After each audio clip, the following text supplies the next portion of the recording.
Hey there, welcome back to another video, and in this video I'm gonna start off with another module that is called as OpenCV. So OpenCV is used to deal with images and videos, or you can say your live camera feed.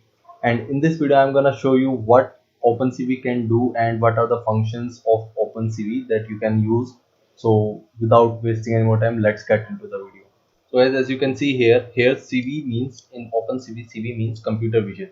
So it gives you the capability like, okay, we are human, we have vision, so we can understand things. So by computer vision here means that computer will be able to understand the things in the pictures or in anything like here. Let's take example of this. So this is a edge detection. You can do this with OpenCV. So as we are humans, so we know that, okay, so this is a edge, okay, or I can say that this is a edge.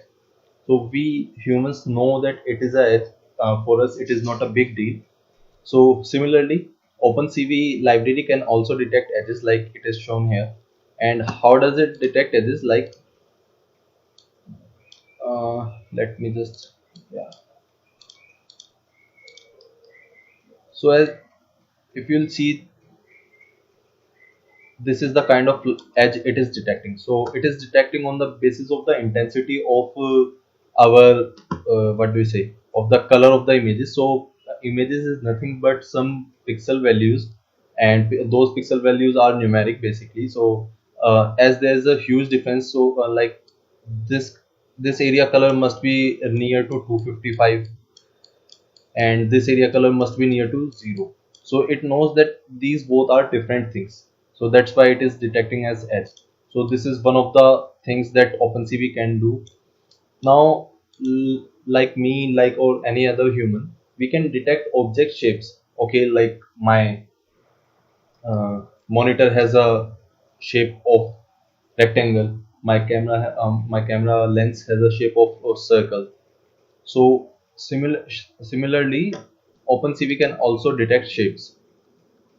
So as you can see here in this image was provided to the OpenCV program, and it detected all the rectangles in the image like this one,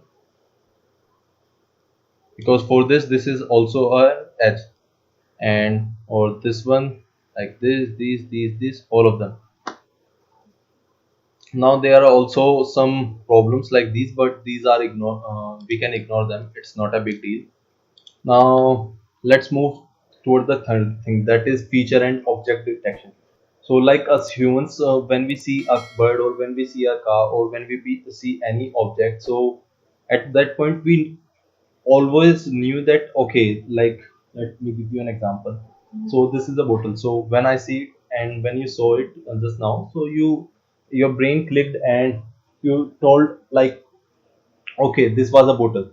So similarly, objects and feature detection can also be done using OpenCV. As you can see in this image here, it is detecting that this is a face, this is a face, and now it is detecting their eyes and her mouth also.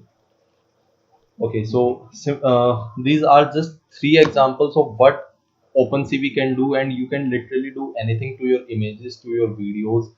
You can create programs like Photoshop using OpenCV. It is that much powerful. You just need to know the right functions or right parameters to play with. So before we move out, I want to tell you one more thing.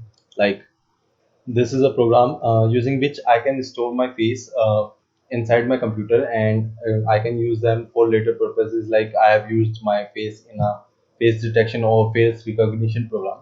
So this is just an overview. Like, okay, this is the program, and using which I can store my face data on the computer. So let me just run this, and here I need to provide the name of the person that I am storing my or storing the face with. So as you can see here, this is detecting my face very well. Okay, and if you will see here, it is storing the face values like 100 in the pixel size of 100 by 100. So these are there are all kinds of things that you can do with OpenCV, and you need to press Q for, to get that. Yeah, so there are all kind of things that you can do with OpenCV, and we will see more of these things in the upcoming videos. So this is it, and from the next video we will start with the coding part. So thanks for watching, and I'll see you next time.